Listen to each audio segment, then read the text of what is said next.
Welcome to Cinema Body, Cinema Mind, the podcast where we explore the embodied, affective, and philosophical resonances of the cinematic experience. My guest today is San Diego-based filmmaker Aaron Cabrero Jr., and he's someone that I got in contact with over Instagram in quite a serendipitous way. Maybe we'll talk about that in a second, but thanks for coming on, Aaron. It's great to talk to you. Thank you for inviting me, Dario. It's a pleasure to be here. Great. So yeah, as I say, you read one of my Substacks and then sent me a message on Instagram, but it was um, buried in the kind of spam area. I don't know what it's called of Instagram, and it was lucky that I managed to catch it because I nearly deleted it along with all of the messages offering me cryptocurrency that you get on social media. So I'm really Yeah. glad as well because I mean, obviously we started chatting very much about kind of over experimental film. I think we were talking about quite a bit, and then you sent me some work, which I have to say really struck me. I don't know if sort of enjoyed it is the right word because your films are intense and even kind of like confrontational a little bit at times. Maybe we can talk a bit about that. But I was deeply affected and impressed with both the films that you've sent. So I'm looking forward to talking about that. And I find your sort of aesthetic sensibility, the conviction in it is really kind of rare, particularly in today's media landscape. And we've talked a little bit about that off mic. The sort of formulaic content that we tend to get bombarded with. So I really wanted to bring you onto the podcast to explore some of these ideas. So let's talk maybe about your filmmaking influences more broadly. So what sort of got you into experimental and abstract filmmaking, above and in front of, say, more mainstream narrative stuff? I would say it was like a transition. So Okay. after I finished my first film, I kind of went through some personal things, and came across this like Vedic text that at the time I just learned TM, and it said, "Water the roots to enjoy the fruit." So I thought, where's the cinema that doesn't obey to all these conventional rules? So I started digging, and then through a friend I got introduced to experimental cinema. I thought, well, cinema doesn't have to have a plot. It doesn't have to explain things in a logical fashion. If you Sure. look at human nature, we all dream, we all have the subconscious, and there's no formulaic design in dreams. It's not like a status quo. Here's your celebrity actor. Here's $100 million, and here's A plus B equals C. It happens, Yeah. and it doesn't make any logical sense. So I went down that rabbit hole and I started studying some psychological ideas of Freud, of Carl Jung. I dived into phenomenology, which you bring up a lot in your work. Sure. Hegel, which is that's a labyrinth to itself. Phenomenology of spirit. Right. Yeah. That probably yeah. So dived in there. Then I dived into surrealism. I dived into some abstract poetry. There's a great poet named J.H. Prine. His poetry is like just going into labyrinths that make no sense from one sentence to another, and somehow I started just going deeper and deeper. And within that process of discovery, I started noticing that my writing started changing. What Okay. got me excited was this kind of celebration to intuition, celebration to not having things make rational sense, but more from like a primitive, irrational sense. And I just got excited so that it became like a constant digging. And from the digging, I started creating. What I started creating got me more excited to dig even more. Right. And was there sort of specific films that I mean, you're talking about your friend introduced you to experimental film. Did your sort of viewing taste change quite quickly? Were you sort of were you into, mainstream linear narrative films before and then suddenly you discovered this whole other world? Was there any like specific films or filmmakers that sort of triggered that? Yeah, the first one I saw was Eraserhead, and going from like the more independent films, you see that and like, wait, it just sounds like uh somebody put mics to garbage disposal and a bunch of random mechanical things, and there's no actual music. This is amazing. You can do that? Yeah, yeah, yeah. And I watched that, and then from there, I watched Un Chien Andalou by Luis Buñuel. I watched Maya Dern's is it Flowers of the Afternoon or Ashes of the Afternoon? Meshes of the afternoon. Meshes of the Afternoon. Okay, keeps Yeah, thinking Ashes of the Afternoon. yeah, yeah.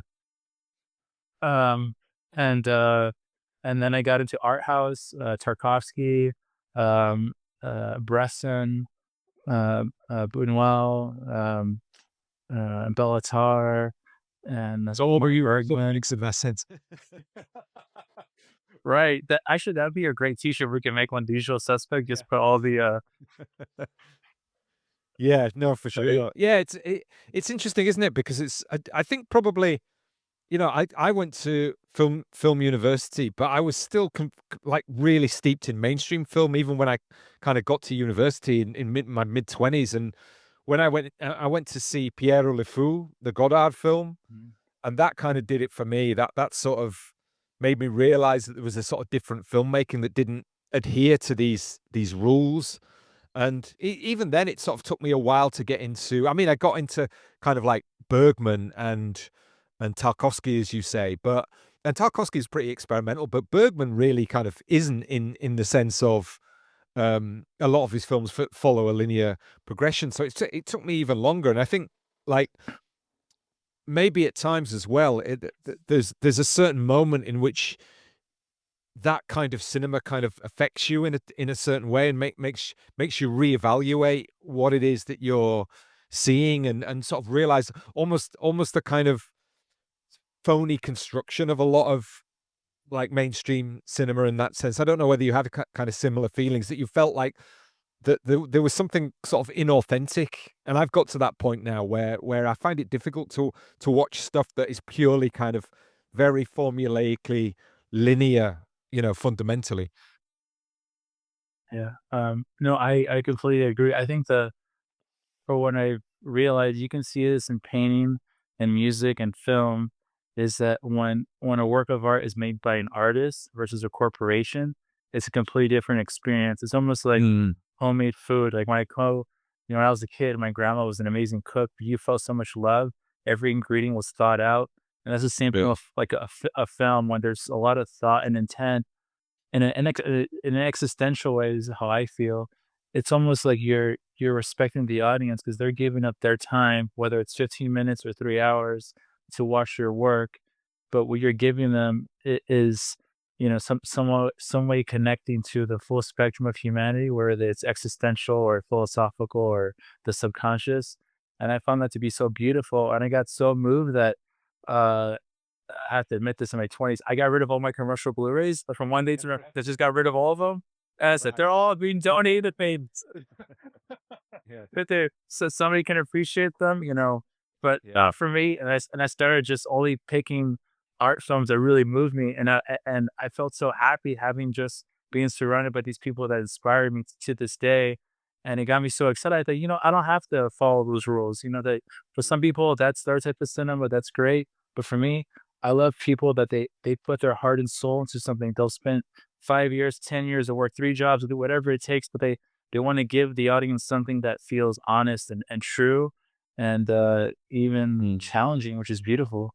Yep. One of the things that I've kind of was interested in just thinking about the work, and I'm going to show some examples on the podcast. We'll cut in the trailer from one of your films a little bit later on, but that sort of sense of putting the audience in a particular kind of state, whether it's whether it's a kind of like very specific psychological state, but more sort of broadly, engaging with the senses or attacking with the senses. I mean, is that something you kind of like very particularly set out to do with your films? I would say more so with Anxietus because at the time I just started my meditation and I was learning stoicism. I was learning to handle my anxiety because I would have deep anxiety attacks where I'd be like filled with sweat and dread Mm. and so I thought, the only thing I can do is say something that comes from me that is honest for me, not some superficial thing where a lot of mainstream movies, it's a corporation just like throwing things together. But I Mm, think as an artist, the most sincere thing you can do is just say something that you truly believe in. And I knew anxiety because I suffered from it, so I tried to put that into the work. And as I was doing that, it made me almost like a cathartic. I felt so happy in that world of intense dread. I thought this is actually a lot of fun. So the more I went yeah, into it, let's go deeper. Let's get pushing these microphones till they fall apart. right. I mean, it's interesting you say that because I think sometimes, you know, that we talk a lot about, today in sort of today's culture about the relationship between creativity and state of mind and that kind of thing. And I definitely find, you know, the writing part helps for me. Um, and but I'm also in sort of two minds a lot of the time about how much I actually really want to give in that sense. Do you know what I mean? It's like giving biographical details. I'm very sort of ambivalent about that. So I don't know. Do you have did you sort of have similar feelings about making films that were maybe reflective of, or at least, well, I mean, were you making the film essentially for yourself? I mean, you talk about it being kind of cathartic there. Was it more a sense of, actually, I just need to kind of get this out in a sense for me, and you know whether it becomes anything more than that is a kind of byproduct. No, I can relate to what you said about being undone about personal details. There is definitely a lot of personal things in Anxietus. Like some of the moments are memories, some of them are like things straight out of a diary, some of the things I saw as a kid. But Right. I felt I felt that if I was sincere and honest, just like a novelist, you think of Kafka. Kafka was open and sharing in his own way his personal story. But I feel when an artist is that open and vulnerable, it's easier Yeah. to connect to them as a human being. So I try to express my inner world, but in a way that was also celebrating what I love as an adult is the unconscious. So kind of like that paradox of like the intelligence of the adult with the intuition of the child kind of dancing together. Right. Oh, that yeah, that's interesting. And it's always quite difficult. I find. I mean, I know sort of teaching the students when we were doing kind of editing in experimental film, sort of getting them to think through that idea of you know interiority and emotion and how that can be translated onto the screen without exposition, without a story, you know, because they're so used to everything being explained and told. This is how a character feels, you know what I mean? Because this is what they're doing, or they actually just say, "I'm angry and I'm sad," you know, whatever. Right. But it I wondered what's your sort of thought process of thinking through, you know, the translation between what your emotions are, what your feelings are, and then how that translates to a specific image on a screen. That's a great question. I would say who taught me how to try to dive into the inner world was definitely Robert Bresson. If you notice, his films are always alluding to things outside the frame, and Mm. he almost has the actors play this kind of dreamy, robotic kind of just monotone. And as far as like literature, I love Kafka, and I also love the poetry of George Bataille. How do you pronounce his name? Bataille. But yeah, Joseph Bataille, yeah, yeah, yeah. Yeah. Right. It's also very interior, and I thought that's really hard to do in cinema because, like you said, cinema is so used to being expositional. Like the Mm. characters are going to explain the scene, the characters are going to explain the plot. This shot's going to show everything. But how do you film the inner world, and how do you express what we feel in the inner world? That's really hard because literally everything you show on film is kind of giving exposition. So I Mm. felt I love the challenge. How can I give you an image and a sound, but also deepen the mystery? And that's what the painter Francis Baker said that the artist should deepen the mystery. That's what I kept in the back of my mind. That was like my banner. Like, let's go deeper. Yeah. Let's keep things more open because maybe there might be one person out there that likes this, but the rest hate it. I die tomorrow, no big deal. But I want to Yeah. keep this thing open. Right, right. Yeah, it's funny because sometimes, like, my dream movie is that I go to a cinema and I love a movie so much, but everybody else kind of walks out because they hate it because it's just so personally resonates with me only, you know? So a short film, I think, to be made there somehow. But when I was, well, I mean, we showed your film to some of my students, and I had a real problem in the room because it was only on a small television screen, and Mm. you didn't really get. I mean, the sound is really important. Obviously, the interrelationship between sound and image is key, but I think that definitely is the case for experimental and abstract films very specifically. Um, and obviously, on the podcast, I talk a lot about the physical elements and the idea of going to the cinema and the idea of it, the actual physicality of it, and the material sense of being in a connection with the space that you watch you watch the film in. So, I mean, maybe we can go back before we talk about your filmmaking, specifically around that. But are you someone who grew up going to the movie theater a lot? Yes, and to answer the other part of your question, I do feel that just like when you say you see one of your favorite paintings in a museum, the Mm. experience of cinema and the movie theater with the way the director intended to be with the right picture and sound, it's always a different feeling for me than watching at home. So, maybe we'll have to figure that out. I have to ship my way out there to London where I could set up a real screen. Yeah, that would be great. Right? That'd be great, and we gotta grab some coffee and get to meet in person, but, going back to your question around film, my parents were both artists. My dad, was a drawer, painter, my mom was a painter as well, but they had more conventional taste, so I grew up, in love with Jurassic Park, Right. all, like, commercial cinema because that's all I knew. I thought, "I love going Yeah, to the yeah. cinema. I love this giant weird screen. I love the sounds." But all it was the most, conventional movies. I love that medium, but the first time I realized that I would like to make a film when as I was younger, I was, like, maybe 4 or 5 at my grandma's house. She had, like, an old wooden television with a black and Okay. white screen, and when you turn it on, it made this popping noise, and the screen is all grainy. Sure. Some of the images were kinda strange looking, and, with that, I thought, "Oh, that's when I fell in love with this kinda strangeness of television." I would just watch Westerns, that's what she liked to watch, and then I used to play with action figures, imagining different scenarios that weren't on screen, but it always felt far away, like, my parents weren't rich, we're middle class, and I learned how expensive film school was in my teenage years. I thought, "That's Right. not for me, I can't afford it." But Sure. right around 20, I was 22, I was in a philosophy class, completely changed my mind about everything. I just got a huge existential crisis. I thought, well, I'm not going to be here. I'm not going to be here forever. So what should I do? If the Grim Reaper is around the corner, I should find a way to figure out what it is to be human. And I like cinema. Let's put those two together.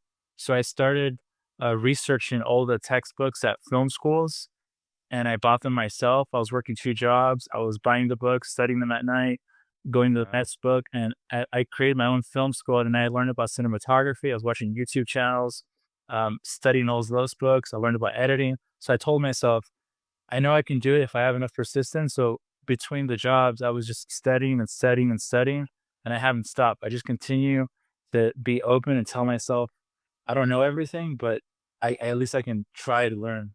Mm. Yeah, it's a really fascinating subject, and one I've been discussing with many people for quite a few years now in terms of, the question of whether you learn something, whether it's filmmaking or whatever it is, whether now with the internet and the sort of resources that are available to people relatively easily, to most people, in terms of building a structure of educating yourself to be able to do something. I guess the one one of the key caveats though where there is an advantage still of going to say to university or going to film school is building up networks. You know what I mean? So how I mean I know that you do a lot of the work yourself in terms of a lot of the key roles.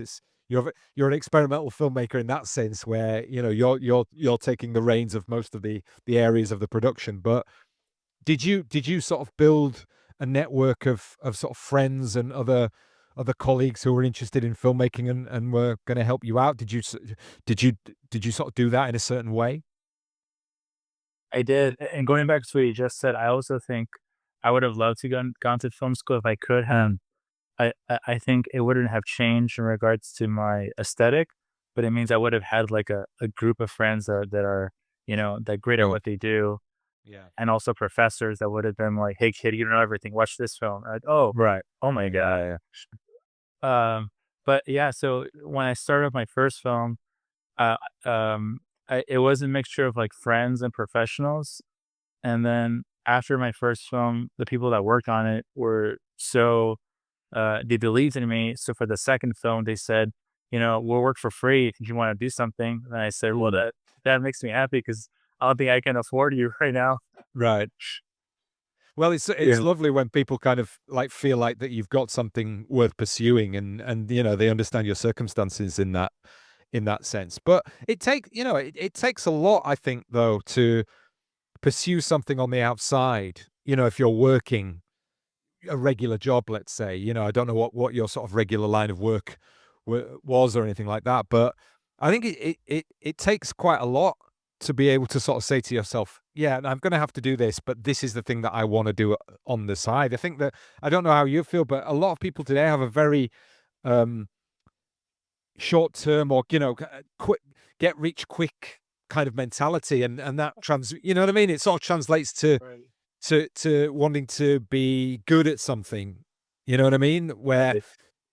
and I suppose it's one of the problems of working with young people today, or one of the problems that they feel, I think, is that you see a lot of people being successful. It's just there in your face being successful. So it's hard to get over that barrier of I need to just show up consistently and work in my own free time. I mean, how do you deal with those kinds of questions? I think that's a great observation and question because I do feel that from one perspective, social media has hurt the process of time. You think Mm. about like what Terrence Malick took like a 20, 30 year gap to work on the Tree of Life script. Yeah. And then like James Joyce spent 18 years on Finnegan's Wake. Like that seems unheard of in this current like tomorrow I need to post something to make myself seem relevant and I'm not constantly advertising about myself that I'm gonna disappear. I think all that Mm. it's not all bad, but I think that hurts the process because I feel I'm still a student and I feel that as an artist, you can't get to the point where you think you know it all or Mm. you've arrived. There's a constant becoming, and Yeah. you constantly have to be open to other ideas. Like that Polish director you mentioned the other day, I thought I never heard of this person, but his work is phenomenal. Like Yeah, yeah, yeah. that there's always more people there to be discovered. So I feel in a weird way you kind of have to close that off. And what helped me is philosophy. Marcus Aurelius. One of his quotes. I'm kind of paraphrasing here, but he said, something paraphrasing here about he more or less said that don't worry about the outside world because the outside world doesn't worry about you. And I Mm. thought, all right, that's kind of liberating because nobody's awaiting this, so I can just take my time and study from these, master filmmakers, master, philosophers, writers, and be open. And the more I'm open, the more I can learn from them, and somehow that might feed into the creative process and Yeah. and listen to my gut because if I'm stressed to do it next week, that's gonna hurt the process. But whether it takes 1 year or 5 or 10, I think being patient with the process of learning is a really hard thing to do in this culture, like you said, of instant gratification. Mm. So what's the sort of timeline then when you started to think about making your first film? And you sort of did you have a sort of conception in your mind of was it more like I'm going to make a film and it's going to happen this way and this is how I'm going to do it, or was there sort of more of a process of, no, I don't want to say it's accidental, but things kind of came together to allow you to make the your first film, which is called Invicta, isn't it? And we'll talk about that in a second. But how did that sort of come to the point of you being able to say, right, this is going to happen. I'm going to make this film. So with Vindicta, that happened right around my existential crisis in my early 20s, and when I realized, well, we're not going to be here forever, so what are we going to do with this time while we're still here? And I was going through some personal things, and I said, well, I should make a film because I'm so overwhelmed with life. I need to find a way to make a film. But the one mistake I think I did is that in the process of making that, I realized I wasn't quite ready, like, to make a feature film or to make a full-on work. I felt like deep inside I still had more to learn. So that's why I Mm. feel like I kind of was a little stubborn, as most 20-year-olds are, that you think you know it all and you just go for it. But I basically conceived this film like a revenge story. I was into a lot of westerns, but towards the end of production, I started falling in love with the unconscious, and I started like removing all this dialogue, removing all these Yeah. kind of things.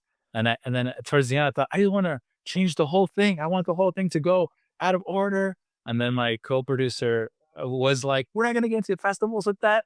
Who's gonna want to watch the thing? It makes no sense." I thought, well, he's probably right. Can you imagine like somebody in the middle of production like remove, change everything? Yeah. I Uh, can see so that that in watching it, I can see that there was possibly a more of a narrative line, and a sort of specific grounding in narrative because it's got a very sort of noir horrorish element to it, which your second film has as well, but that's much more abstract. But yeah, from what you were saying there, it's kind of like the more that you were taking away, it becomes, yeah, it must be interesting when you have a very specific vision that is getting more and more experimental and taking away from that classical sense of what the expectation of a movie would be, to an audience or to your producer as it happens. Right. So it was like a moment of discovery. And then when I rewatched it the other day before I sent it to you, then I watched Anxietus. I can see how the drift kind of went. Like, before I felt like I was Yeah, like on a train track. And after I was like, let's just blow up the train. Let's just see where we land. sure. Yeah.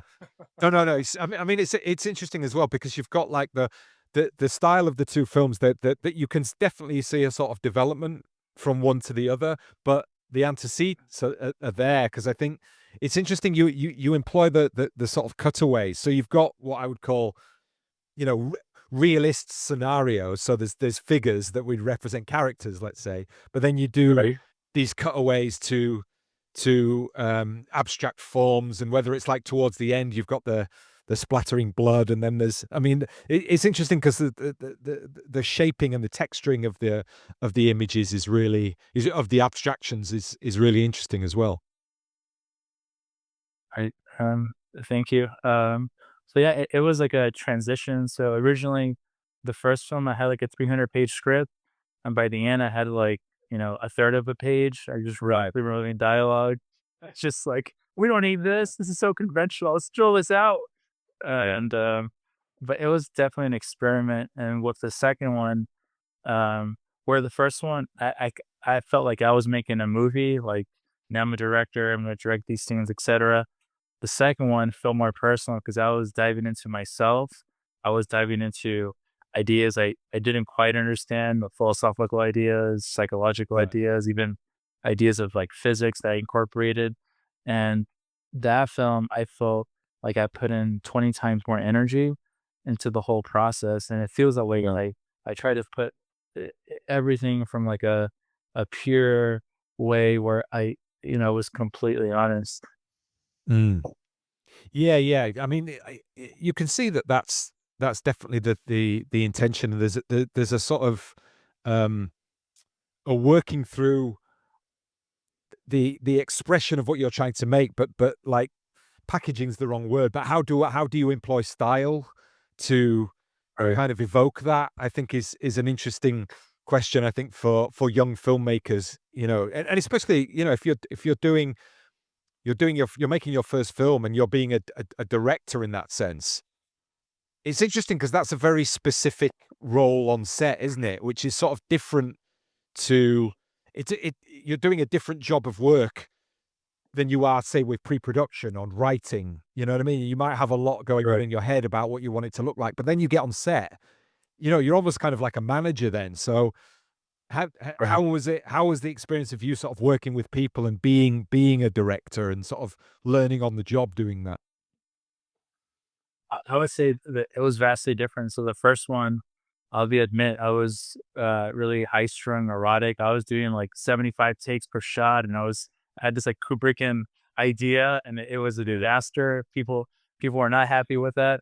And then with the second one, I did my homework, and I remember you brought up form with your podcast of Mark Jenkins. There's one where you guys brought up form and how important that is, and I do think the second one, I learned more about form, and I realized that you don't need, coverage and all these different angles. Just one frame, and thinking about how that frame can express the ideas can do so much more. So Sure. with the second one, if you notice, there's a lot of long takes. And the long takes, I felt married with the dread and the sound design, and I had to do less. So on the second film, when I had to direct the characters, it was a very open thing. They didn't have like a giant, biopic novel of a character. It was more like this is loosely who they are, and this is what they're experiencing, and kind of use your intuition to kind of go through this and just do this one thing. So it became very simple, but then somehow, and the simplicity, it allowed them to kind of just be in the moment, Mm. and the long takes, I think, worked with the um, intensity that the film was trying to express. Sure. So did you have was there a big gap between the first film and the second film? So the first film's Invicta and the second film is called Anxietus. So was there a Right. long gap in between? And did the first film did you put that out to festivals or anywhere for screenings at all? Well, the first one originally was 30 minutes, but I think it was a disaster. And when I cut it down to like 11 minutes, as I cut out all the narrative parts, and then it got it to I think it got into one festival in Romania, and then between that one and the next one was, I want to say, like two no like 3 years later I started filming Anxietus around Right. there. And I would film a few scenes this year, a few scenes the next year, a few scenes the Right. next year, and I was filming them not that they were meant to connect, but I just felt like this idea works in its own intuitive way, and not until I was in the final year when I was editing that I start connecting the scenes together. Right. Like, even to give you an example, there's a scene where in the beginning where you see this abstract kind of tunnel, and then it kind of transitions into this guy, this kind of exterior cave who's walking around. Those two shots were shot separately, years apart, without knowing they would come Right. together in the edit. Oh, that's interesting.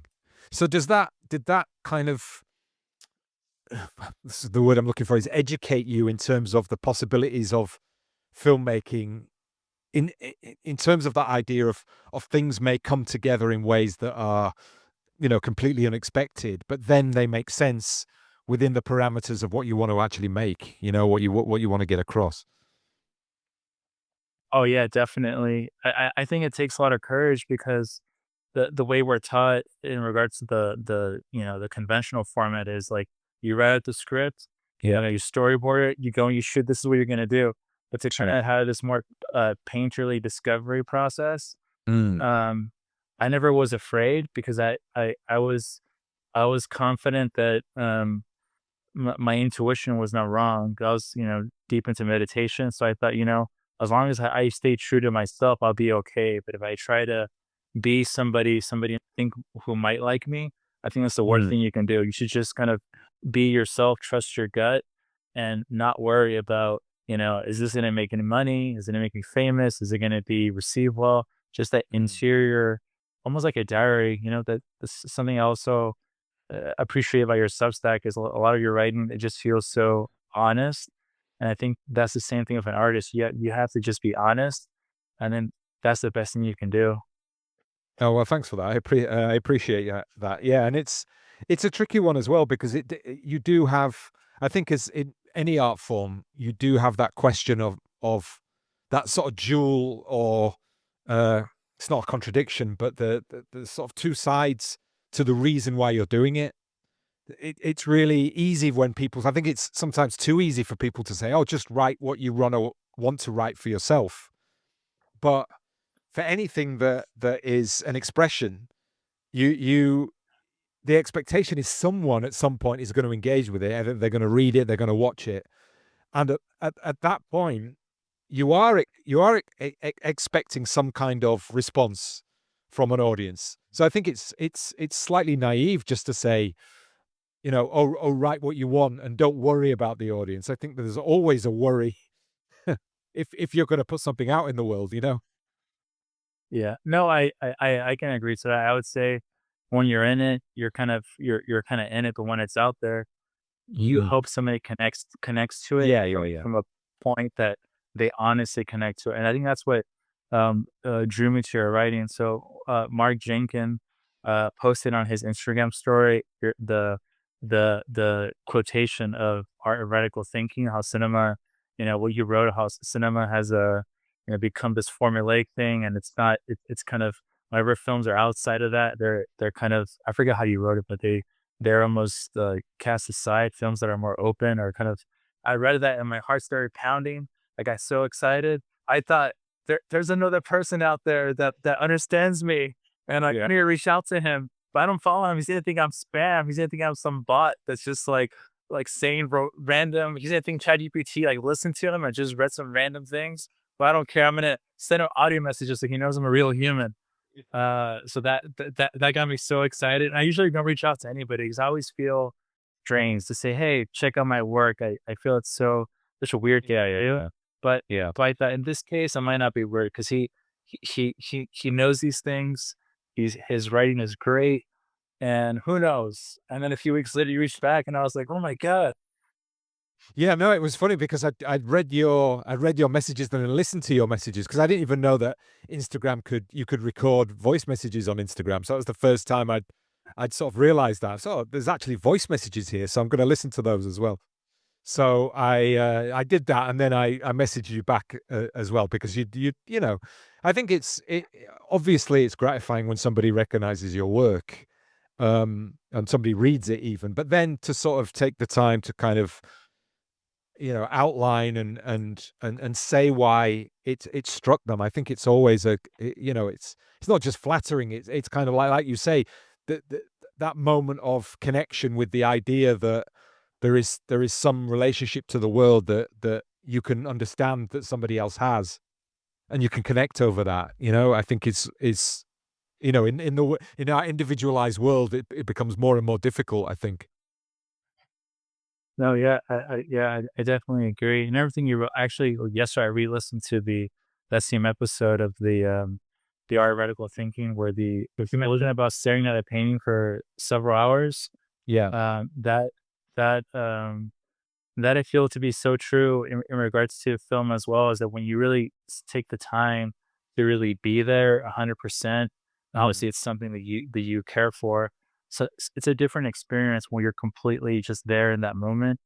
Um, and Yeah, I felt your work really spoke to me. And since then, I've been like binging all your podcasts, all your writings. I just been like going Oh, through each. I'm like, please. I thought, well, if I write him an email for everything I've written, he's gonna, maybe not want to open those emails. Maybe I'll just wait till the next time we talk. But I've been enjoying that rabbit hole. Oh, well, that's great to hear. Yeah, I mean, it's funny because we've been doing the podcast for the other podcast, The Cinematologist, for a long time, and I've just kind of started on Substack, and I find it's interesting because I find it an interesting place to put my stuff up there now and engage with people. I think there's interesting conversations around film and art going forward, particularly you know in in relationship to what's going on kind of socially and economically, whether it's the what's happening in the film industry, put very specifically, or the impact of AI and these kinds of issues, which are all having an impact on all areas of society. And so many people are looking for ways to work through that or find human common ground in a sense with other people. And it's an interesting space at the moment over there. Although, like online spaces, it has its own problems, but at least it's not as bad as Twitter, that's for sure. Um, but listen, I wanna play the clip of Anxietus, so I'll do that in a second. But is there anything you that, eh, can you sort of give us a quick kind of overview, maybe a sort of what was the starting point? What was the intention for you with this particular film? Um, Good question. Um, I would say with Anxietus, um, a lot of even independent films, they'll have narrative, then I'll have a character have a dream sequence. But I thought, I did the math. I think we sleep a third of our lives, hopefully. So like about to be 20, 30 years maybe. So Yeah, why does a film have to only have a partial dream sequence? Why can't the whole thing feel like a dream and sure. just, say bye bye to narrative? So that's what I tried to do, and I tried to express everything I was excited about. I was excited about existentialism, phenomenology, Mm, surrealism, poetry, psychological ideas, but present them in a way where, remember, somebody once told me, when you watch a Tarkovsky film, you have to do the work. You have to be there. You have to be present. He's not, you know, and that I fell in love with that idea. Like, what if audiences have to be present and really do the work because there's not so much exposition. So, short answer is I just wanted people to have an experience that they might hate it, they might love it, but they won't forget it, hopefully. right. No, I definitely think they won't, and we'll talk a little bit more about the sort of style and form, in a second, but here's the trailer for the film.